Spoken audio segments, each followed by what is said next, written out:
Welcome back.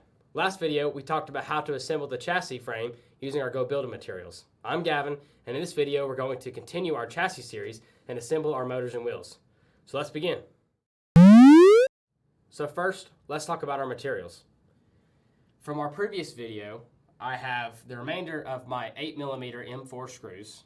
Additionally, I have 12mm M4 screws here, as well as 4 223 RPM Go Build a Yellow Jacket 5202 series motors that come in the kit of parts. I also have 4 D shaft motor mounts. I also have my frame that we assembled from the last video. And lastly, I have 4 wheels here. First up, we need to mount the motors. I'm going to take a motor here. And remember from the last video, I talked about how we were going to mount our U-channel. And I talked about the way our long pieces were going to be mounted.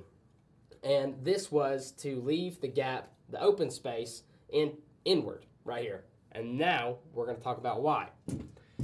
That is to mount our motors. So our motors are going to just slide in like this, and out of the hole, we're going to put the shaft.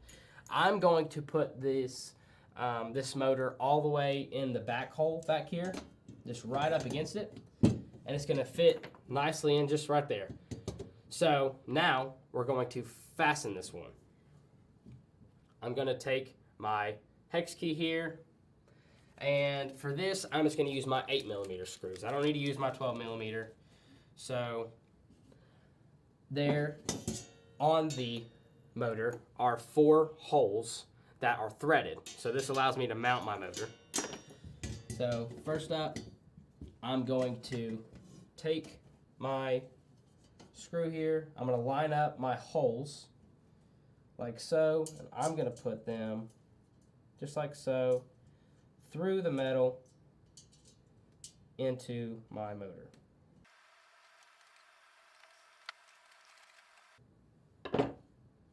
I'm going to put a screw adjacent to the screw I placed for at least 2 screws.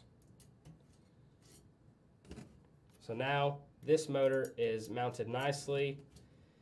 It is very secure, and it's going to mount with the wheel nice.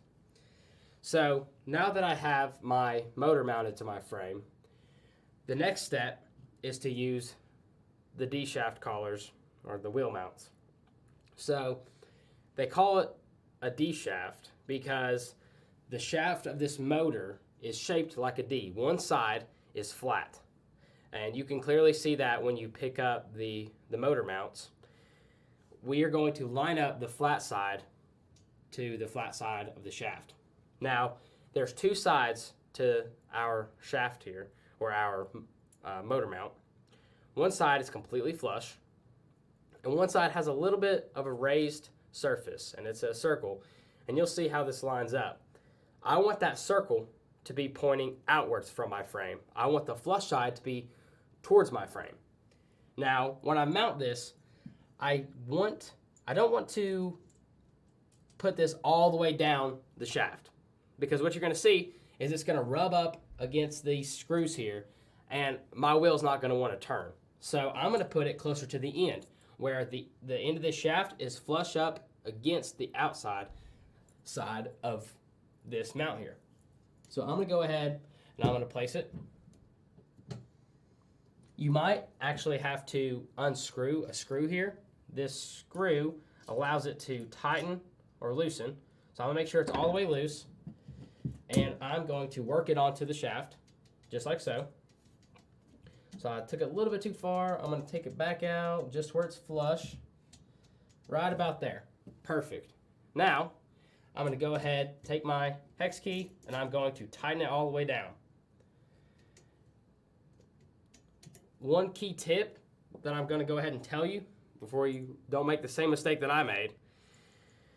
On the top of these mounts here, there's a side that is meant for this screw to enter.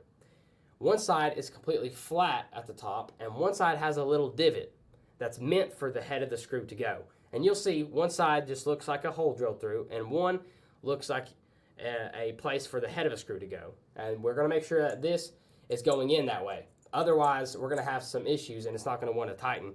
And when you finally get it tightened, it's probably going to be very hard to get your screw back out. So we're going to make sure it's in the right way. Also, I have here a mount of the newer models. It is the same D shaft, but the screw is differently. It's oriented in the middle, and it goes directly onto the shaft. And this set screw is also, it's not the same size as this 3mm here. It's actually a 2.5mm screw that you're going to have to use a 2.5mm hex driver for. But I'm going to be using the older ones. Some of the kits are going to have these. Some of your kits are going to have the newer ones. And now that I have this step, I'm going to go ahead and assemble the rest of the motors, and I'm going to put the shafts on them.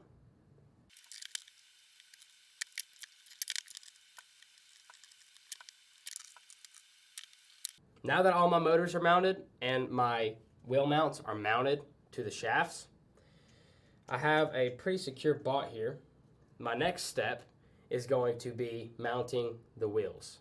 Now there's a couple of key tips that we need to be aware of when we're talking about the wheels, and I'm going to go ahead and tell you about those. First up, there is two sides of this wheel.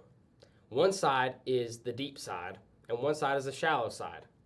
Now, this matters because if I put my deep side in towards the bot, you're going to see that the sides of my wheel are going to scrape up against the screws.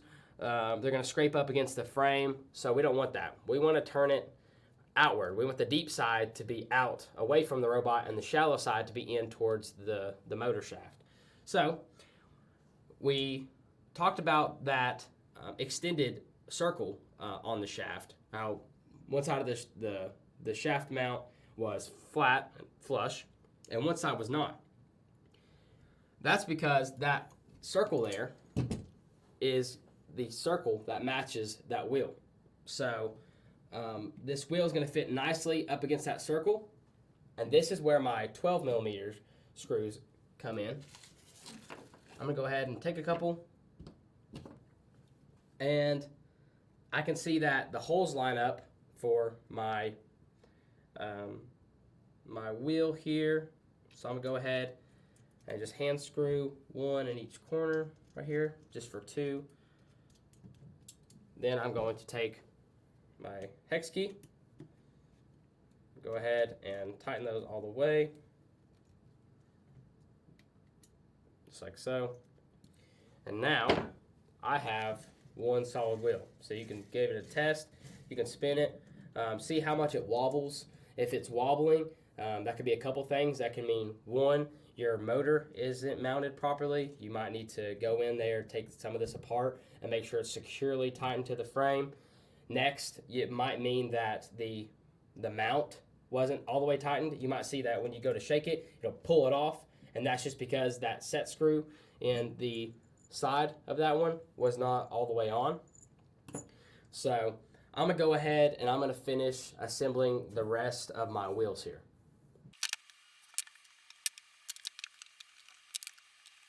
Alright, so now that we have assembled all of our wheels and our motors, this makes this a complete chassis.